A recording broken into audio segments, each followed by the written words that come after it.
오늘은 대속죄일에 대해서 알아보고자 합니다. 우리 나팔절부터 대속죄일까지는 10일 동안의 기간이 있어요. 그래서 1일 날부터 10일 날까지 대속죄에 대해서 참회를 하는 시간을 갖습니다. 유대인들에게 이 대속죄일은 굉장히 중요한 날이에요. 1년 동안 있었던 모든 죄를 하나님 앞에 사함받는 날이기 때문에 그날 아주 잘해야 됩니다. 그래서 모든 마음가짐들이나 대제사장이나 제사장들이 하나라도 실수를 하면 다 무효가 되는 거예요. 그래서 이들이 얼마나 조심을 했을지 우리가 알 수가 있다는 거죠. 유대인들은 이 10일 동안 아침 기도 시간에 참회와 용서를 뜻하는 기도를 드립니다. 이것을 슬리오트 기도라고 하는데 출애굽기 34장 6절에서 7절에 근거하여 하나님의 은혜와 자비의 속성을 가지고 회개와 참회를 드리는 거예요. 우리 출애굽기 34장 5절에서 7절 함께 읽도록 하겠습니다.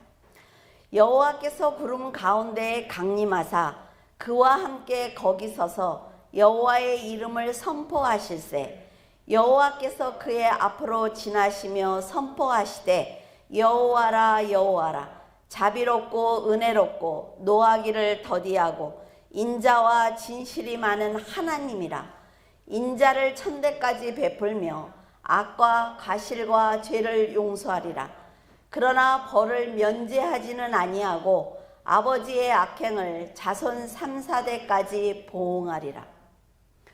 유대인들은 자신들의 죄를 사하기 위해서 짐승을 희생시키는 속죄의식을 거행했습니다.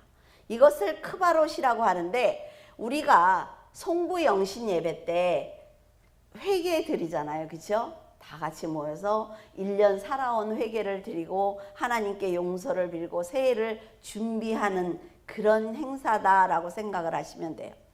전통적으로 이 사람들은 그날 닭을 희생제물로 삼습니다. 그래서 그 많은 닭들을 다 가난한 사람들에게 주는 거예요. 근데 그들이 아주 넉넉하게 먹을 수 있도록 그 가난한 사람들에게 그 닭을 줍니다. 대속죄일은 유대인의 모든 절기 가운데 가장 엄숙한 날입니다. 그들은 회당에 참여해서 속죄와 회개로 이 날을 보내는 것입니다. 지금은 많이 줄었다고 해요. 근데 2008년 금식에 참여한 유대인들이 전 국민의 63%라고 발표를 했어요. 그러니까 전 국민이 하나님 앞에 대속죄일에 금식을 하는구나 라는 것을 알 수가 있습니다. 이날은 공공장소에서 음식을 절대로 먹으면 안 됩니다. 그래서 외국인들이 예루살렘에 들어갔을 때 먹을 게 없는 거지요. 그래서 절기를 잘 알고 들어가야 되는 거예요. 그리고 차는 구급차 외에는 전혀 운행을 하지 않습니다. 그러니까 자가용도 타고 다니면 안 되는 거지요. TV가 아예 방영이 되질 않아요. 그래서 1973년에 이집트와 시리아가 이날 이스라엘을 침공한 거예요. 그러니까 TV를 아예 안 하니까 국민들한테 전쟁이 일어났다는 걸 알릴 길이 없단 말이죠. 그래서 굉장히 중대한 위기에 빠진 적이 있습니다. 대속죄일에 해서는 안 되는 조항들이 있습니다. 음식과 물을 절대로 마시면 안 돼요. 그리고 가죽으로 된 신발을 신으면 안 됩니다. 광야에서 그렇게 우리가 이렇게 살았지라는 것을 다시 한번 되새기는 거죠. 그리고 샤워나 목욕을 하지 말아야 합니다. 향수나 크림을 바르지 말고 성적인 행위를 해서는 안 되는 것입니다. 그날은 오로지 하나님만 생각하는 거예요. 금식하면서 내가 어떻게 살아왔는지, 내가 하나님과의 관계를 어떻게 이루고 있는지 오로지 그것만 생각하는 거죠. 그래서 성전에서는 매일 아침과 저녁에 상번제 동물을 희생시켰어요. 그래서 하나님께 번제로 드렸습니다. 화목제 같은 거는 하나님께 드리고 남은 고기를 나누어 먹었잖아요. 그런데 이럴 때는 다 화제로 드리는 거예요. 다 태워서 하나도 남기지 않는 것입니다. 대속죄일에 드려지는 제사는 대제사장이 혼자 주관을 합니다. 이때 순서가 조금이라도 바뀌면 제사 전체가 무효가 되기 때문에 대제사장은 미리 그 성전에 와서 예행 연습을 하는 거죠. 끝없이 예행 연습을 하는 거예요. 왜? 자기가 하나가 틀리면 전 국민이 용서받지 못하니까 그 예행 연습을 끊임없이 하는 것입니다. 그래서 이 제사가 너무나 중요하기 때문에 아브라함의 천사가 대제사장을 돕는다, 이렇게 탈무드에 기록이 되어 있습니다.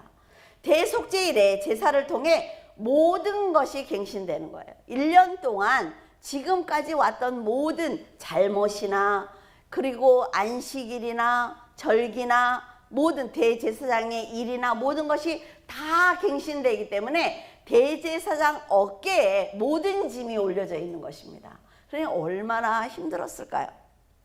우리도 대통령이 5년마다 갱신이 되죠. 그러면 새로운 법을 만들고 자기가 하고 싶은 일을 한단 말이에요. 그것처럼 대제사장도 마찬가지인 거예요. 그래서 1년마다 휘장이나 지성소, 분향단, 번제단도 다 새롭게 갱신이 되는 아주 엄청난 날입니다. 그래서 이 대속죄일을 잘 지내야 되는 거죠.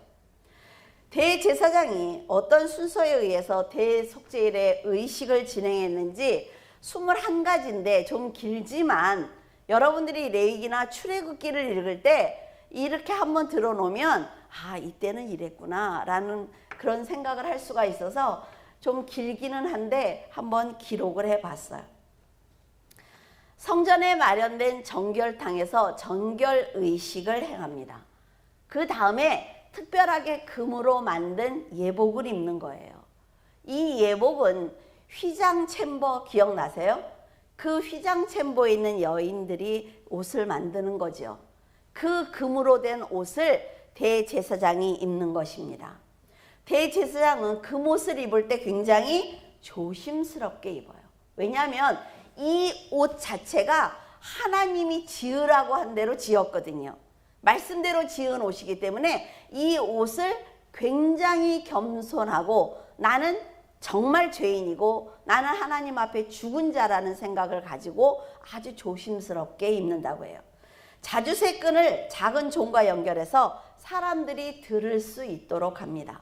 왜냐하면 대제사장이 왔다 갔다 하면 종소리가 나잖아요. 그래서 지금은 어떤 일을 행하고 있구나 밖에서 알 수 있도록 하는 거예요.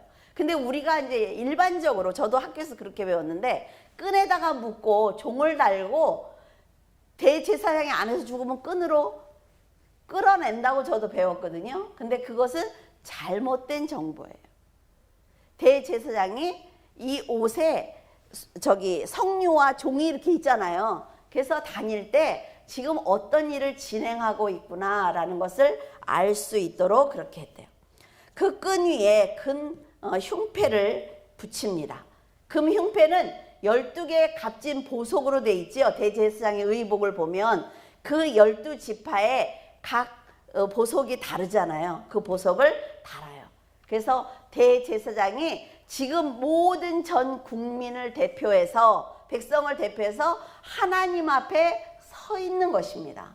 이렇게 달고 있는 그걸로 볼 수가 있어요. 그리고 두 번째는 대제사장은 다시 정결의식을 행합니다. 그리고 세마포로 갈아입는 거예요. 또다시 손과 발을 씻는 것을 볼 수가 있습니다. 우리가 대제사장의 세마포를 보면 출애굽기 28장 39절, 출애굽기 28장 39절 이렇게 해서 그 말씀대로 지은 걸 알 수가 있죠. 그들이 입은 옷 하나도 하나님의 말씀대로 지었단 말이에요. 말씀대로 행해야 하나님께서 받으시는 거예요. 지금 우리가 하나님 앞에 살아가는 모습이나 우리가 갖고 있는 말씀이나 믿음 모두가 말씀에 근거해서 우리가 갖고 있어야 되는 거죠. 그래서 우리가 기도를 할 때도 말씀에 의거해서 기도를 해야 하나님께서 받으신단 말이에요. 대제사장 옷이나 지금 이렇게 세마포 옷이나 다 말씀에 의해서 옷을 만들었을 때 하나님께서 그를 죽이지 않는 것입니다. 우리가 이거를 굉장히 중요하게 생각을 해야 된다는 거예요. 대제사장은 세마포를 갈아입고 다시 손과 발을 씻습니다. 우리가 하나님 앞에 나와서 예배를 드리고도 날마다 하나님 앞에 회개를 해야 되는 거예요. 목욕을 했잖아요. 구원을 받았어요. 손과 발은 이 세상에 살고 있기 때문에 늘 씻어야 되는 거죠. 내가 손과 발을 늘 씻지 않으면 뭐라 그래요? 내가 구원을 받았어? 내가 하나님과 지금 연결되어 있는 거야? 늘 고민하는 거예요. 그러나 하나님 앞에 내가 손과 발을 씻는 행위를 저녁마다 했을 때 하나님과 연결되어 있고 하나님 앞에 거룩한 모습으로 서 있다라는 걸 알 수가 있습니다. 대제사장은 속죄를 위한 소 위에 손을 얹고 거룩하신 하나님의 이름을 부르면서 먼저 자신과 가족에 대해서 회개합니다. 이게 너무 중요한 거예요, 여러분. 자, 우리가 교회의 성도를 위해서, 나라를 위해서 기도할 때 기도하기 전에 나 자신을 위해서 먼저 기도해야 합니다. 꼭 하시기를 바라요. 그러면 어느 날 보면 뭐 나만 위해서 기도하는 것 같아, 이런 생각이 들 때도 있어요. 그러면 조금 길게 하면 남기도도 할 수 있어. 그건 내 기도만 하고 일어나니까 맨날 내 기도만 하는 것 같잖아요. 그렇죠? 하나님 앞에 나와 내 가족의 죄를 위해서 먼저 죄를 고백해야 합니다. 이때 백성들은 대제사장이 기도할 때 땅에 엎드려서 함께 기도를 드리는 거예요. 고백이 끝난 뒤에 대제사장은 소를 잡습니다. 그리고 그 피를 그릇에 담아요. 성전 니카노문에서 대제사장은 2마리의 염소를 뽑습니다. 여호와를 위한 염소와 아사셀을 위한 염소를 구분해요. 그래서 여호와를 위한 염소는 서쪽으로 데려가고 아사셀을 위한 염소는 동쪽으로 데리고 가는 거예요. 대제사장은 아사셀 염소의 뿔에 아사셀을 위하여라고 쓴 붉은 띠를 묶습니다. 이제 둘이 돌아다니면 몰라보잖아요. 그러니까는 붉은 띠를 묶어 놓는 거예요. 대제사장은 제단 위로 올라가서 오른손으로 금 부삽을 불을 취하고 왼손으로는 향을 담아요. 이게 대제사장이 하는 일 중에 가장 실수하기 좋은 일이래요. 왜냐하면 오른손에는 부삽을 들었잖아요. 이걸로 향을 떠야 되니까 쉽지 않대요. 그래서 이거를 할 때 대제사장들이 가장 긴장한다고 합니다. 대제사장은 불을 담은 부삽과 향을 담은 그릇을 들고 지성소 안으로 들어가는 거죠. 드디어 휘장을 열고 지성소 안으로 들어가서 법궤의 기둥 사이에 부삽을 들고 향을 불 위에 붓는 거예요. 그래서 그 안에 향이 꽉 차게 연기가 날 거 아니에요. 그죠? 그렇게 만드는 거예요. 이때 대제사장은 기도를 짧게 해야 한다고 합니다. 왜냐하면 대제사장이 혼자 은혜를 받아서 막 길게 하면 밖에서 너무 불안한 거죠. 그래서 짧게 하고 나와야 한다고요. 대제사장은 소의 피를 담은 그릇을 들고 지성소 안으로 다시 들어갑니다. 몇 번 들어갔어요? 2번째 들어가고 있어요. 손가락으로 법궤 앞에 피를 8번을 뿌리는데 한 번은 위로, 7번은 아래로. 또 이것도 꼭 지켜야 되는 거예요. 지금 우리가 생각하면 뭐야 뭐 이러는데 절대로 이걸 어기면 안 되는 거예요. 한 번은 위로, 7번은 아래로. 8번째 대제사장은 이스라엘 뜰의 동쪽에 있는 니카노문으로 갑니다. 이제 머릿속에 다 있죠. 이걸 절기를 하기 위해서 여러분에게 헤롯 성전을 먼저 알려드린 거예요. 니카노문으로 가서 여호와를 위한 염소 위에 손을 대고 죄를 고백합니다. 아사셀 염소는 광야로 나가야 되니까 살려두고 여호와를 위한 염소는 먼저 잡는 거죠. 백성들은 여호와의 이름을 들을 때마다 땅에 엎드립니다. 대제사장은 여호와를 위한 염소를 죽여서 그 피를 그릇에 담습니다. 대제사장은 성소에 염소의 피를 담은 그릇을 두는 거예요. 그리고 휘장 앞에 둔 소의 피를 담은 그릇을 취해서 휘장에 또 8번을 뿌리는 것입니다. 그러니까 이 사람이 얼마나 연습을 많이 했겠어요. 염소의 피를 담은 그릇을 취해서 역시 같은 방법으로 휘장에 뿌립니다. 그리고 휘장은 어때요? 새 걸로 가는 거죠. 대속죄일이 지나고 나면. 그리고 나서 염소의 피와 소의 피를 이번에는 섞어서 단의 네 귀퉁이에 바른 거예요. 그런 다음에 또 8번을 뿌리는 거예요. 대제사장은 성소를 떠나서 이스라엘의 뜰의 동쪽으로 가서 자신의 손을 아사셀의 염소 위에 두고 모든 백성들의 죄를 그 위에다 안수하면서 전가시키는 것입니다. 백성은 대제사장이 여호와의 이름을 부를 때마다 땅에 엎드려요. 이게 너무 중요한 것입니다. 제가 여러분에게 하나님의 말씀을 전할 때 여러분이 하나님이 하신 일, 하나님의 뜻, 하나님이 무엇을 여러분에게 원하시는 뜻을 전할 때마다 마음에 담아야 된단 말이죠.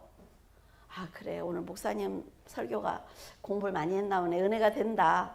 딱 끝나면 안 된다는 거죠. 대제사장이 여호와의 이름을 부를 때마다 함께 동참하는 마음으로 땅에 엎드려 절을 하는 거예요. 대제사장이 공적으로 죄를 고백하면 백성들은 각자 자신의 죄를 고백합니다. 그리고 대제사장은 아사셀 염소를 광야로 보내는 거예요. 아사셀 염소가 사람들이 살고 있는 그 오는 것을 막기 위해서 예루살렘 동쪽 유대 광야 절벽으로 몰고 가서 염소를 그 절벽에 밀어뜨립니다. 아사셀 염소를 광야 절벽으로 인도하는 동안 대제사장은 소의 내장을 제거하고 소와 염소의 몸통을 서로 묶습니다. 그러면 사람들은 묶인 몸통 그 2마리를 불을 피우는 곳으로 가져가서 아사셀 염소가 광야에 도착했다라는 소식을 들으면 바로 불에 사르는 거예요. 번제를 드리는 거죠. 13번째, 아사셀 염소가 광야로 갔다는 소식을 들은 대제사장은 니카노문을 지나서 여인의 뜰로 갑니다. 그리고 그곳에서 대속죄일과 관련된 성경 말씀을 읽기 시작을 하죠.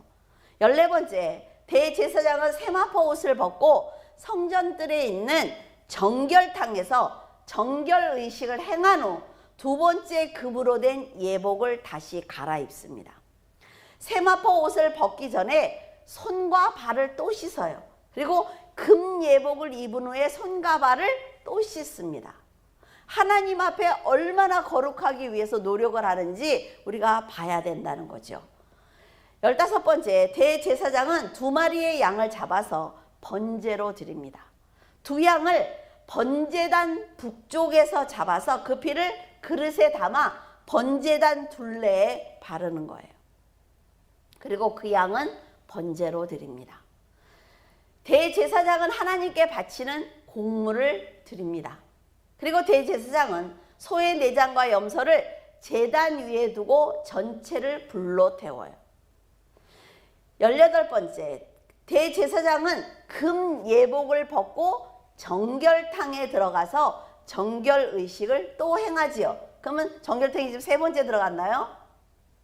세마포 새 옷을 다시 입습니다. 옷을 벗기 전에 손과 발을 씻고 옷을 벗은 후에 손과 발을 씻어요. 얼마나 하나님께 지금 집중이 되어 있는지 우리가 봐야 된다 말이지요. 19번째, 대제사장은 지성소로 들어가 향을 담은 그릇과 부삽을 가지고 나옵니다. 20번째, 대제사장은 세마포 옷을 벗고 다시 정결탕에 들어가 정결의식을 행한 후 금 예복으로 갈아입습니다. 손과 발을 또 씻어요. 마지막으로 대제사장은 금 예복을 입은 채로 저녁 일상 제사를 수행합니다. 그리고 다시 손과 발을 씻는 것으로 끝나는 것입니다. 대제사장은 대속죄일 제사를 주관할 때 단 한 번의 실수도 용납하지 않습니다. 세마포 옷을 입고 피를 뿌리다가 한 방울이라도 튀면 다 무효가 되는 거예요. 그 한 사람에게 생명이 달렸단 말이죠. 죄사함을 받는 건 이렇게 중대한 일입니다. 하나님께서 이 법대로 너희가 속죄일 제사를 지내면 내가 사해 줄게 라고 말씀하신 거예요. 그러나 완벽하게 죄가 사해지지는 않습니다. 왜냐하면 매년 제사를 드려야 되잖아요. 매년. 그래서 예수 그리스도가 오신 거예요. 단번에 한 번에 제사로 우리의 죄를 사해 주시기 위해서 예수 그리스도가 오신 것입니다. 이 제사는 예수 그리스도가 그 대속하실 그 그림자라 말이죠. 그런데 그림자조차도 이렇게 정확하고 완벽하게 해야 되는 거죠. 그런데 그 주체이신 예수가 오셔서 우리의 죄를 사해 주셨어요. 그러면 우리는 이 땅에 살면서 예수 그리스도가 다 해놓으신 그 사함받은 사랑을 가지고 믿음으로 살아내야 되는 것입니다. 예수 그리스도가 어떤 말씀을 하셨지? 그러면 나도 대제사장처럼 거룩한 옷을 입어야 됩니다. 성도라는 옷을 입어야 되죠. 회개할 때 세마포 옷을 입어야 되죠. 하나님 앞에 내가 어떤 삶을 살아낼 거냐, 이것이 우리가 이 제사를 보면서 깨달아야 되는 거란 말이에요. 대제사장은 대속죄일이 되기 전에 성소 주위에 있는 본부 챔버 2층에 머물면서 예행 연습을 합니다. 미리 와서. 혹시 이날 대제사장이 제사를 지내다가 죽을 수도 있고 자격을 박탈당할 수 있는 부정이 발견될 수도 있어요. 그래서 또 다른 제사장이 대기하고 있습니다.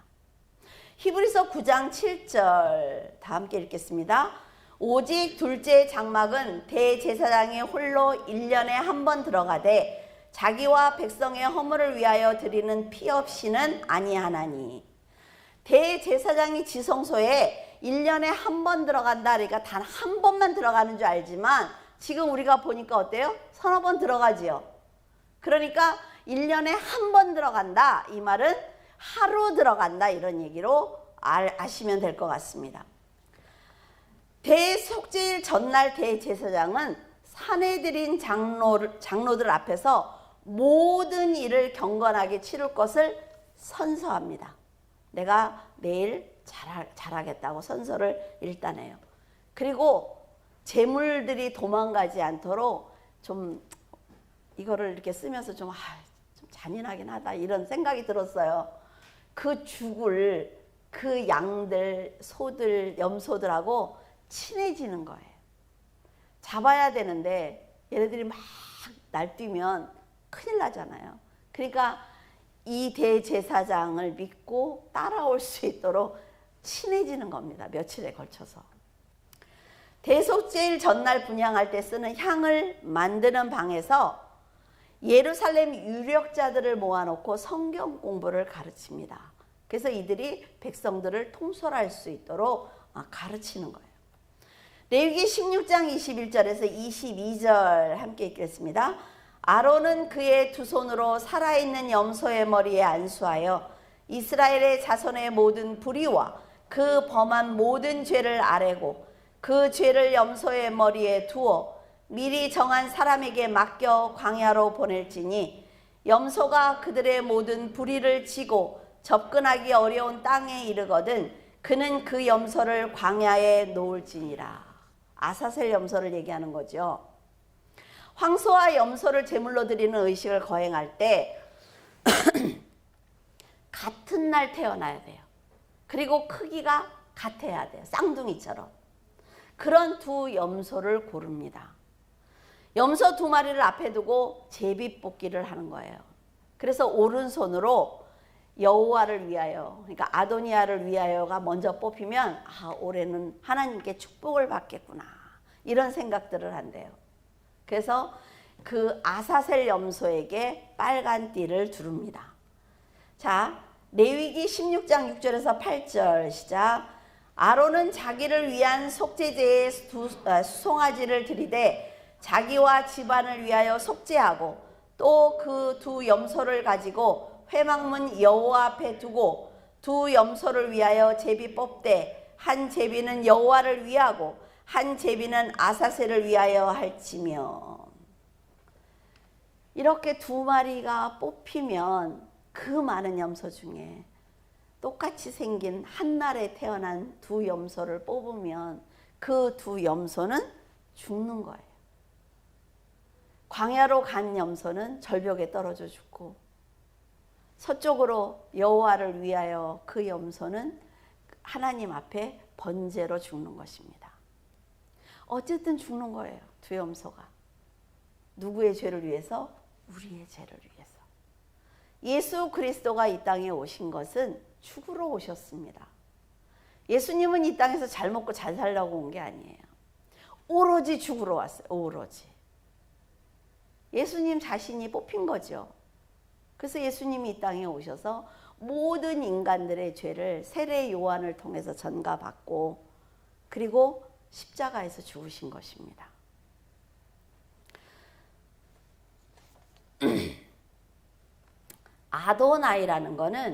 아도나이는 유대인들은 하나님의 이름을 함부로 부르면 안 되잖아요. 그렇죠? 그래서 바벨론 포로기 이후에 돌아와서 하나님을 어떻게 부르지 고민하다가 주님이라는 뜻으로 아도나이다라고 부르기 시작을 했어요. 그러니까 막 아도나이, 뭐 야훼, 여호와 막 이러니까 막 어렵고 막 그렇게 생각하는데 그렇지 않아요. 모든 사람들의 죄를 전가받은 아사셀을 위한 염소를 광야로 보내기 위해서 니카노 문으로 통해서 여인의 뜰로 나갑니다. 여러분이 이제 염소를 끌고 나갈 수 있겠죠. 그래서 그 여인의 뜰에 모여 있는 백성들에게 그 염소를 보여주는 거예요. 모든 사람들의 죄를 전가받고 백성들 앞에 선 염소의 모습이 빌라도에게 이끌려 백성들 앞에 선 예수님의 모습과 너무나 같다는 것입니다. 자, 요한복음 19장 5절. 이에 예수께서 가시관을 쓰고 자색 옷을 입고 나오시니 빌라도가 그들에게 말하되 보라 이 사람이로다 하며, 염소를 끌고 나와서 이 염소야, 이 아사셀 염소야 라고 백성들에게 보여주는 거예요. 광야로 보낼 그 염소의 모든 백성들의 죄를 전가합니다. 그리고 염소를 광야에 가서 풀어줬어요. 죄를 완전히 씻김 받은 것이 아니라 죄가 유보됐다는 걸 보여주는 거예요. 그때는 죽이지 않았어요. 처음에는 광야에 갔다가 풀어놓은 거예요. 그럼 거기서 이제 먹을 게 없으니까 거기서 죽게 되겠죠.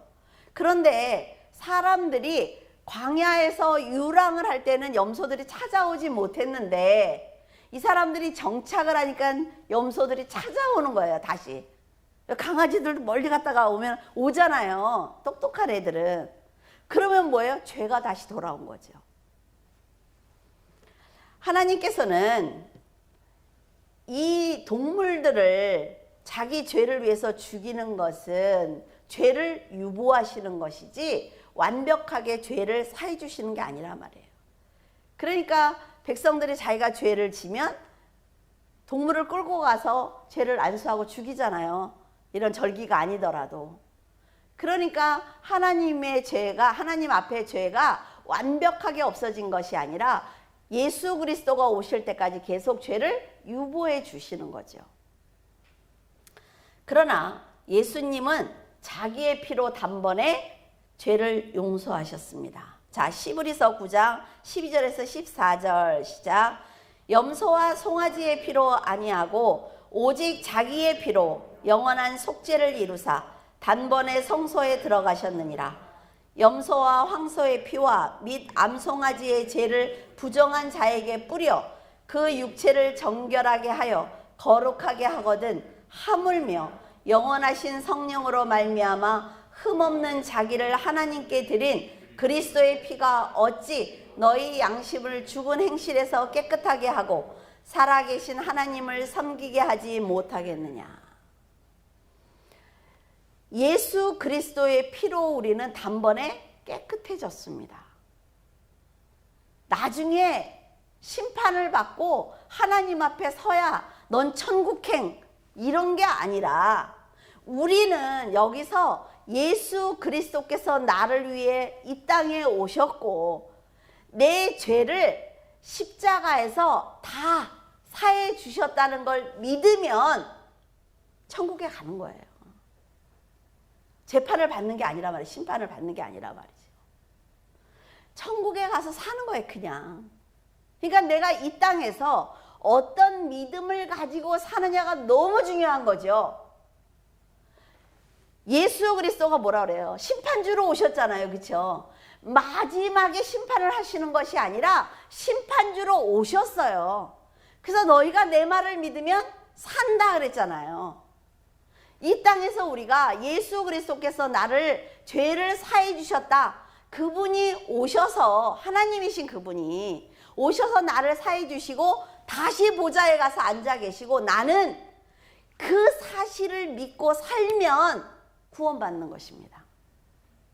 그러면 내가 예수 그리스도가 나를 위해서 이 땅에 오셨고 그분이 하나님이고 그분이 처음부터 나에게 말씀하신 하나님이라는 걸 믿으면 내가 이 땅에서 사는 삶의 모습이 어때야 돼요?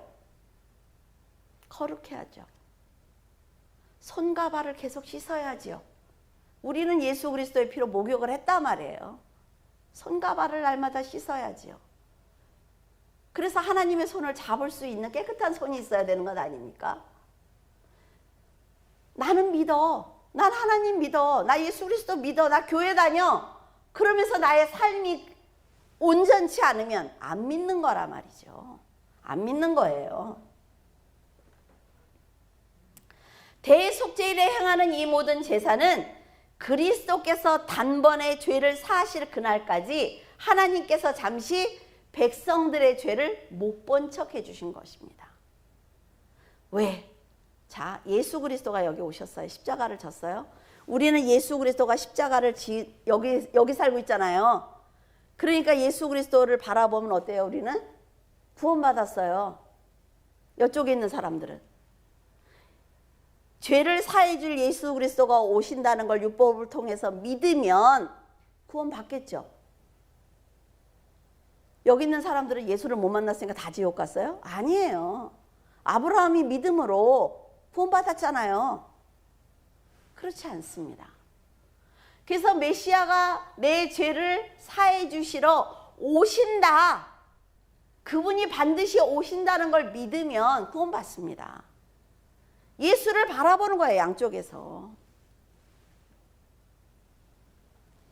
산 염소에게 안수를 해서 죄를 전가시킨 것처럼 예수님은 모든 죄를 전가받고 십자가에서 죽으셨습니다. 예수님이 죽은 척 했다고 말하는 사람들도 있어요. 학자들이 뭐 그거를 막 파내고 난리를 치는 사람이 있어요. 아니에요. 죽은 척 했다가 다시 살아. 3일 만에 어떻게 사느냐, 사람이. 그러니까 죽은 척 했다가 그래 일어난 거다 이렇게 얘기를 하는데 그렇지 않습니다. 완벽하게 죽은 거예요. 죽지 않으면 우리는 구원받을 수 없습니다. 가짜 예수예요. 우리가 믿고 있는 건. 완벽하게 죽으셨어요. 그걸 여러분들이 확신이 있어야 된다는 거죠. 제사가 끝나고 나면 모든 것이 갱신이 됩니다. 그들이 하고 있던 임무, 번제단, 분향단, 휘장, 지성소 모두 갱신이 되면서 다시 시작을 하는 것입니다. 자, 아사셀을 위한 염소에 대해서 한번 살펴보기로 하겠습니다. 아사셀을 위한 염소를 광야로 내보내는 거죠. 그 염소를 데리고 니카노문을 나와서 여인의 뜰을 지나서 동쪽에 있는 수산문 기억하시죠? 그 수산문으로 데리고 나가는 거예요.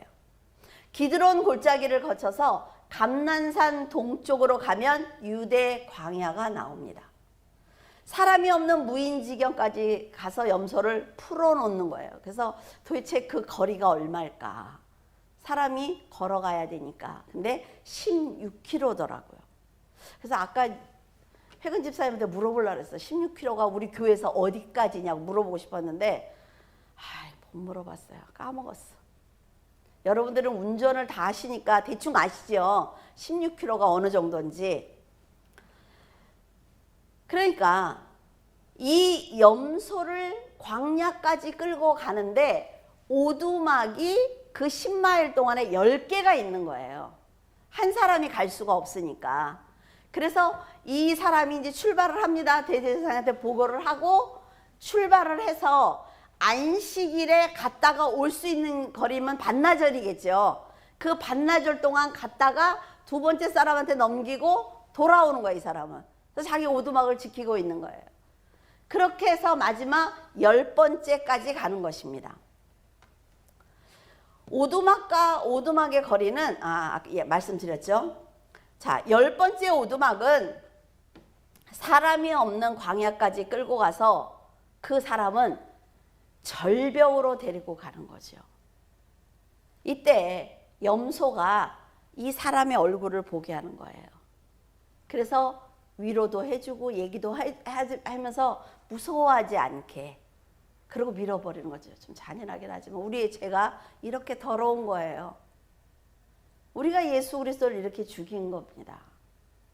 예수 그리스도가 돌아가실 때 그 밑에 누가 있었죠? 똑같은 거예요. 아주 잔인한 거죠. 3년 동안 예수님을 따라다니고 예수를 사랑한다고 말을 해놓고 한순간에 배신하잖아요. 이 염소가 떨어지는 모습을 우리가 한번 생각을 해보시라고요. 자, 근데 염소의 밑에 떨어질 때 그림이 있죠. 이 목에는 어때요? 붉은 줄이 있어요. 묶여있는 붉은 줄. 근데 이 사람 뒤에 있는 저 끈 있잖아요. 잘라진 끈. 무슨 색이에요? 흰색이에요. 염소가 묶고 여기까지 왔어요. 근데 그거를 가위로 잘라지 잘 몰라요. 그때는. 뭘로 또 가위라고 그러지 마. 어디 갔어? 잘랐어. 그러고 나서 뒤에다 놨어요. 염소가 떨어지는 순간 저 끈이 흰색으로 변했대요. 진짜로. 그래서 보면서 하나님께서 우리의 죄를 사해 주셨구나 라고 말을 했대요. 참 놀라운 일이죠. 자, 이사야 1장 18절 함께 읽겠습니다. 여호와께서 말씀하시되 오라 우리가 서로 변론하자. 너희의 죄가 주홍 같을지라도 눈과 같이 희어질 것이요 진홍같이 붉을지라도 양털같이 희게 되리라. 이사야가 이것을 보고 쓴 글이라고 합니다. 이 사람들은 직접 다 볼 거 아니에요, 눈으로. 그렇죠? 그러니까 네 죄가 아무리 붉어도 하나님은 양털과 같이 하실 수 있어. 왜? 내가 알거든. 이 얘기예요. 놀랍지 않습니까? 자, 민수기 32장 23절 시작. 너희가 만일 그같이 아니하면 여호와께 범죄함이니 너희 죄가 반드시 너희를 찾아낼 줄 알아. 아까 말씀드렸죠. 광야에다 갖다 풀어놨더니 왔어요. 그러니까 이 죄가 너희를 반드시 찾아낼 줄 알라는 거예요. 이 사람들에게는 공포입니다. 이거는 두려운 거예요. 그래서 그 다음에는 아예 오지 못하도록 던져버리는 거죠. 아예 돌아오지 못하도록. 죄도 마찬가지 아닙니까? 우리의 죄도. 오늘 회개를 했어요. 그러면 끝납니까? 그 다음날 똑같은 죄를 또 짓죠. 죄가 우리를 찾아오는 거예요. 그래서 하나님 앞에 내가 죽지 않으면, 사도 바울의 말처럼 날마다 죽지 않으면 나는 죄와 함께 또 동거할 수밖에 없는 것입니다. 자, 시편 103편 12절 시작. 동이 서에서 먼 것 같이 우리의 죄가를 우리에게서 멀리 옮기셨으며. 자, 동은 뭐라 그랬어요? 아사셀 염소가 갔어요. 서는 여호와를 위한 염소죠. 그래서 얘네 둘이 먼 것 같이, 그 얘기예요. 절대로 두 마리의 염소는 만날 수가 없습니다. 제비 뽑혀서 선택된 그 순간부터 이 두 마리는 영원히 서와 동으로 갈라지게 되어 있는 거죠. 죄는 대속죄일 제사를 통해서 이렇게 두 마리가 멀어진 것처럼 멀어졌다라는 것입니다. 아사셀 염소의 예식이 끝나면 오두막을 지키고 있던 사람들은 이제 10번째에서 9번째 이렇게 가겠죠. 끝났어 예식이 끝났어 계속 전해주는 거예요. 그러면 여인의 뜰에서 대제사장이 레위기 16장의 말씀을 읽기 시작을 합니다. 자, 레위기 16장 27절 시작. 속죄제 수송아지와 속죄제 염소의 피를 성소로 가져가 속죄하였은즉 그 가죽과 고기와 똥을 밖으로 내다가 불사를 것이요.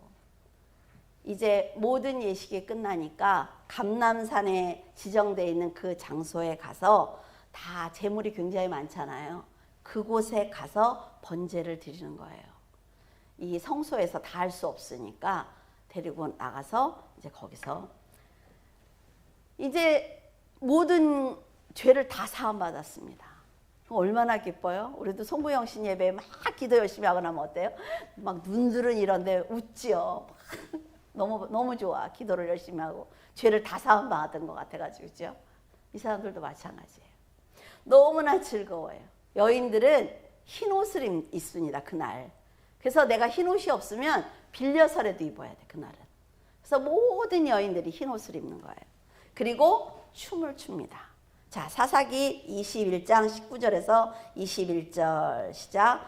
또 이르되 보라, 베델 북쪽 르보나 남쪽 베델에서 세겜으로 올라가는 큰 길 동편 실로에 매년 여호와의 절기가 있도다 하고 베냐민 자손에게 명령하여 이르되 가서 포도원에 숨어 보다가 실로의 여자들이 춤을 추러 나오거든 너희는 포도원에서 나와서 실로의 딸 중에서 각각 하나를 붙들어 가지고 자기의 아내로 삼아 베냐민 땅으로 돌아가라. 이것이 대속죄일에 일어난 일입니다. 그 베냐민 지파가 몰살당한 사건은 여러분 알고 계시죠? 설교를 해서. 그래서 아내를 얻을 수 있는 그런 사람들이 없는 거예요. 그러니까 이스라엘 지파가 자기의 딸들을 주기가 싫으니까 실로에 가면 대속죄일 끝나고 나서 춤추러 나오는 여자들이 있으니까 가서 몰래 데려다가 아내로 삼아라, 그렇게 얘기를 했어요. 조금 그 여인들의 입장에서 너무 불쌍한 일이지만 대속죄일이었다라는 얘기를 해야 되니까 여러분들에게 이 말씀을 드립니다. 그리고 사도행전 27장 9절 시작. 여러 날이 걸려 금식하는 절기가 이미 지났으므로 항해하기가 위태한지라 바울이 그들을 권하여. 유라굴로 광풍 사건이 대속죄일 기간에 일어난 거예요. 금식하는 기간이 끝났어요. 하나님이 금식을 하라고 명령하신 기간은 대속죄일 뿐입니다. 근데 이제 그 뒤에 이제 이스라엘 사람들이 자기네들이 막 만들었죠. 그래서 그 금식 기간이 끝나고 나면 이 바다가 바람이 심상치가 않대요. 그래서 절대로 배를 띄우면 안 된다고 합니다. 그런데 이 사람들이, 백부장이나 이 선원들이 빨리 로마로 가고 싶은 거죠. 왜냐하면 예루살렘이 있으면 술집도 없고 창기도 없어요. 그러니까 6개월 동안 묶여있는 게 너무 끔찍하니까 무조건 배를 띄우려고 하는 거예요. 근데 그 사도 바울은 안 된다고, 지금 가면 너무 위험하다고 얘기를 하지만 이들은 말을 듣지 않습니다. 태양력으로 3월에서 9월까지는 항해하기가 안전한 기간이고 10월부터는 유대력으로 7월이죠. 그때는 아주 위험한 기간이라고 해요. 이 사람들이 왜 가려고 했는지 이제 아셨죠? 유대인들은 처음에 대속죄일만 금식을 했지만 그 후에 사람들은 금식하는 절기를 자기들이 만들었어요. 스가랴 8장 19절에 만군의 여호와가 말하노라. 넷째 달의 금식과 다섯째 달의 금식과 일곱째 달의 금식과 열째 달의 금식이 변하여 유다 족속에게 기쁨과 즐거움과 희락의 절기들이 되리니 오직 너희는 진리와 화평을 사랑할지니라. 이건 사람들이 만든 절기예요. 자, 절기 달력을 보면 4월 달을 보면 탐무스월 17일이 느부갓네살에 의해 예루살렘이 함락된 날이기 때문에 자기들이 금식을 하는 것입니다. 슬퍼서. 다섯째 달에는 아부월에 성전이 파괴가 되었어요. 그래서 그날 또 금식을 해요. 일곱째 달 티슈레월 2일에는 미스바에서 그달랴와 동료들이 암살을 당했습니다. 이거 성경 읽어보신 분들은 무슨 말인지 알죠? 열째 달의 티베롤에는 느부갓네살에 의한 예루살렘 포위가 시작된 날이에요. 그래서 자기들이 금식을 하나씩 하나씩 만들어가는 거예요. 이 사람들이 금식을 만들고 나서 나는 금식한다 라고 자랑거리로 삼습니다. 정말 그 날이 너무 슬프고 하나님 앞에 그걸 생각을 해서 내가 돌아봐야지, 하나님 앞에 잘해야지가 아니라 금식을 나는 이래서 하고 있어 라는 걸 자랑하는 거지요. 내가 금식을 했기 때문에 잘 살고 있어. 내가 금식을 하니까 하나님이 나에게 많은 돈을 주셨어. 이런 거예요. 자, 누가복음 18장 11절은 있는데 뭐 바리새인이 따로 서서 이제 나는 너와 같지 않아 막 이 얘기예요. 하나님을 향한 믿음보다는 금식 자체가 종교 행위가 되었습니다. 자신들이 상대를 판단하고 정죄하면서 자기는 거룩하다는 생각에 빠지는 거죠. 여러분 그렇습니까? 내가 성경을 많이 읽고 내가 기도를 많이 하고 내가 금식을 많이 하면 거룩해요? 내가? 그렇지 않아요. 하나님 앞에 바로 서기 위해서 노력하는 거지, 내가 이 사람과 비교를 해서 내가 금식을 더 많이 했어, 내가 성경을 이 사람보다 더 많이 읽었어, 그러니까 나는 이 사람보다 거룩해, 그 자체가 악한 겁니다. 그 자체가 죄예요. 하나님 앞에 어떤 것을 해도 거룩할 수 없습니다. 하나님이 우리가 거룩하다고 말씀해 주시는 거지, 내가 의로운 자인데 네가 나를 믿으니까 내가 너를 의롭다고 해줄게 칭의지 내가 의로운 사람이 아니라 말이에요.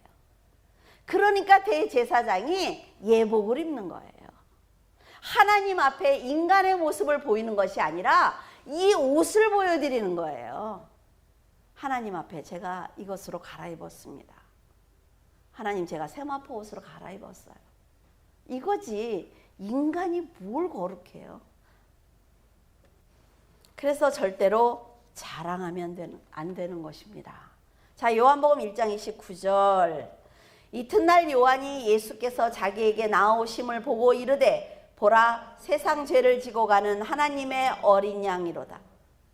이스라엘 백성의 죄를 지고 무인지경으로 향하는 아사셀 염소에 관련된 말씀입니다. 세상 죄를 지고 가는 예수님의 그림자로 아사셀 염소에게 죄를 전가시킨 거죠. 세례 요한이 이 말씀을 선포한 날이 바로 대속죄일이었을 것입니다. 사람의 죄는 사람이 속죄할 수 있는 것이 아니에요. 오직 죄가 없으신 예수 그리스도를 통해서 내 죄를 사함받을 수 있는 것입니다. 그래서 한번 요한복음에 나와 있는 사건을 가지고 절기에 관해서 한번 훑어보면 좋겠다. 왜? 모든 절기에 일어난 일들을 요한복음을 쓴 거거든요. 여러분, 예수 그리스도는 우리가 죄를 질 것도 아셨고 아담이 선악을 알게 하는 과실을 먹을 줄도 아셨어요. 그리고 당신이 이 땅에 오실 걸 준비하고 있었죠. 그래서 이 땅에 오신 거예요. 그래서 살려고 노력하지 않았습니다. 다 죽는 자리에 나아가셨는데 때가 되지 않아서 죽일 수 없었던 거예요, 사람들이. 그러면 여러분도 이 세상에 살면서 죽을까 봐 염려하지 마세요, 제발. 그 죽을까 봐 막 그러다 죽어. 하나님께서 때가 되면 데려가시겠죠. 조심은 해야 돼요. 주의는 해야 됩니다. 무슨 얘기를 하는지 알죠? 아프면 병원도 가야 돼요. 목사한테 와서 안수해달라고 그러지 말고 병원으로 가야지. 그런데 내 생명은 하나님께 달렸단 말이에요. 때가 되지 않으면 죽지 않습니다. 내가 천년된 인삼을 먹어도 때가 되면 죽어. 우리의 삶이 과연 내가 누구를 보고 있느냐, 이게 너무 중요한 것입니다. 예수 그리스도를 통해서 내가 지금 가는 이 길에 내가 무엇을 남길 거냐, 이 생각을 해야지. 너무들 두려워하니까. 그러면 예수 그리스도가 이렇게 하시면 안 되죠. 모든 생명은 하나님께 달렸습니다. 그리고 예수 그리스도께서 때가 되지 않아서 사람들이 감히 죽일 수 없었던 것처럼 여러분의 모든 생명은 하나님께 달렸단 말이에요. 하나님이 때가 되라 그러면 여러분이 아무리 천년된 산삼을 먹어도 죽어. 하나님께서 정하신 그때 여러분은 가실 거예요. 그 안에 내가 과연 하나님을 위해서 어떻게 살아낼 것이냐. 여러분이 오늘 회개 기도를 한번 해보세요. 내가 어떤 삶을 살고 있는지, 정말 내가 예수 그리스도를 믿고 있는 성도의 삶을 살고 있는지, 아니면 내가 나 자신을 위해서 하나님을 이용하고 있는지 회개하시면 손과 발을 씻을 때 깨닫게 된단 말이죠. 대제사장이 손발을 씻을 때 그냥 씻었을까요? 막 이 차례야, 이 차례 이래요? 내가 지금 이 예식을 행하면서 혹시 잘못한 게 있을까? 내가 백성들의 죄를 위해서 진심이었나? 그런 생각을 하지 않았겠어요? 예수 그리스도도 마찬가지라는 거죠. 죽었다 부활하셨고 승천하셨고 자신이 만든 피조물을 위해서 자신의 생명을 주신 분입니다. 나를 위해서 자기의 생명을 주신 그 하나님을 위해서 우리는 과연 무엇을 해야 될까요? 오늘 여러분들에게 숙제로 남기고 말씀을 마치고자 합니다. 기도하겠습니다. 살아서 역사하신 하나님 은혜를 감사를 드립니다. 하나님, 성경을 통해서 읽을 때 대속죄일 제사가 어렵기만 했습니다. 그러나 한 가지 한 가지 살펴보니 그들의 마음이 얼마나 절절했을지, 하나님께서 그들이 실수하지 아니하고 모든 예식을 무사히 마치기를 얼마나 원하셨을지 깨닫게 됩니다. 아사셀 염소가 모든 사람들의 죄를 전가받고 광야로 끌려갔을 때 아마도 염소는 아무 생각이 없었을 것입니다. 그러나 모든 인류의 죄를 전가받고 십자가를 지시는 예수님은 얼마나 많은 생각이 있으셨겠습니까? 그럼에도 저희들은 감사하지 않습니다. 예수님이 죽은 건 당연하고 내가 그를 통해 산 것은 당연하다고 저희들은 그렇게 알고 살아가고 있습니다. 하나님, 용서하여 주시옵소서. 구세주이며 심판주이신 우리 주 예수 그리스도를 믿으면서 감사하지 못하고 있는 저희들을 용서하여 주시옵소서. 이 절기를 통해 저희들 다시 한번 깨닫습니다. 하나님, 우리 주 예수 그리스도를 통해 더 많은 사람들이 구원을 받을 수 있도록 확신 있는 말씀을 전하겠습니다. 주님께서 귀한 성도들을 지켜주시고 믿음으로 살게 하시며 부끄럽지 않은 삶을 삶으로 하나님 앞에 귀한 자녀의 삶을 살아낼 수 있도록 도와주시옵소서. 주님께서 함께 하심을 감사하며 우리 주 예수 그리스도 이름으로 기도드립니다. 아멘.